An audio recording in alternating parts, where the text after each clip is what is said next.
दिलं होतं, आम्हाला ही निवडणूक लढवायची नाही. साहेब म्हणले तुमचं पेपरला नाव आले, तुम्ही लढवा. ही गंमत का करायची होती? कारण त्यांची सगळ्यांची एकी राहिली पाहिजे होती, म्हणून मी ती गंमत केली होती. दुसऱ्या दिवशी 9च्या 9 जाऊन म्हणले ही निवडणूक आम्ही लढवू शकत नाही, ही निवडणूक तुम्हाला लढवाय.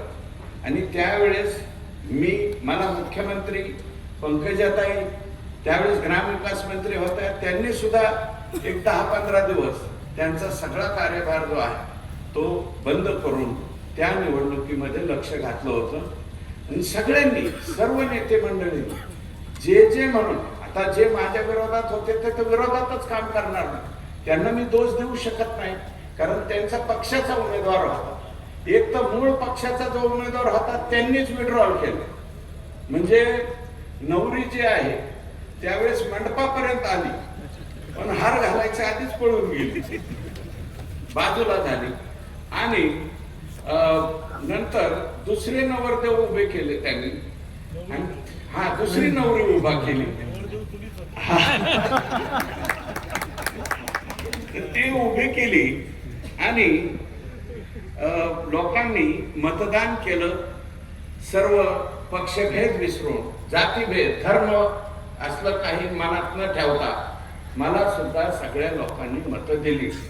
आणि विशेषतः जे मतदार पक्षाला मिळणार अशी मतं सुद्धा मोठ्या प्रमाणावरती त्यावेळेस मला मिळाली. मी काही दिवस राष्ट्रवादी काँग्रेस पक्षामध्ये असल्याचं निश्चितपणे त्यावेळेस मला फायदा हा झालेला होता, हे नम्रपणे सांगतो. आणि यावेळेस मुख्यमंत्र्यांनी उमेदवार देत असताना एक अत्यंत सर्वांना बरोबर घेऊन चालणारा, सगळ्यांच्या मध्ये मिसळणारा, ज्यांनी 3 टर्म आमदारकी स्वतः ते लढलेले आहे, आमदार म्हणून राहिले. 1 टर्म विलासराव देशमुख साहेबांच्या मंत्रिमंडळामध्ये मला वाटतं राज्यमंत्री म्हणून सुद्धा साहेबांनी 5 वर्ष त्या ठिकाणी काम केलेलं आहे. आता या स्टेजवरती राज्यमंत्री म्हणून काम केलेले आम्ही 4 लोक आहोत. आमच्यात बसवराजी राज्यमंत्री पदाच्या बाबतीत सिनियर आहे आमच्या सगळ्यांना.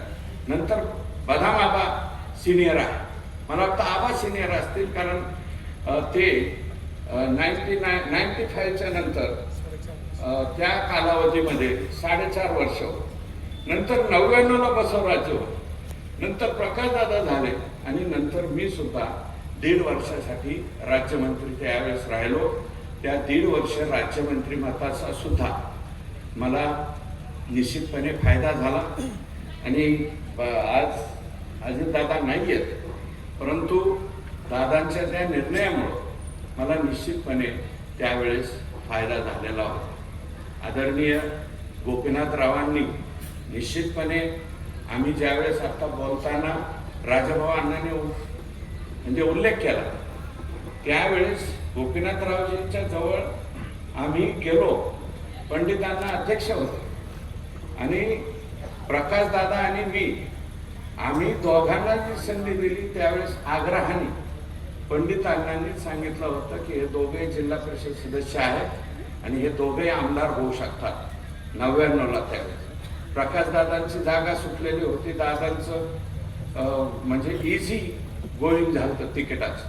आमचं तिकिटाचं शेवटपर्यंत रांगडं चाललं, आणि भाजपचा सगळ्यात शेवटी डिक्लेअर झालेला उमेदवार मी होतो.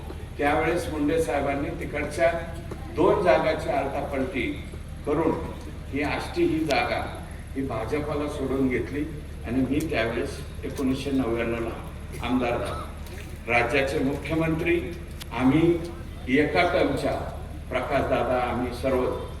आता बसवराजजी काय आहे की नवीन पिढीतले काही आमदार बघितल्याच्या नंतर त्यांचे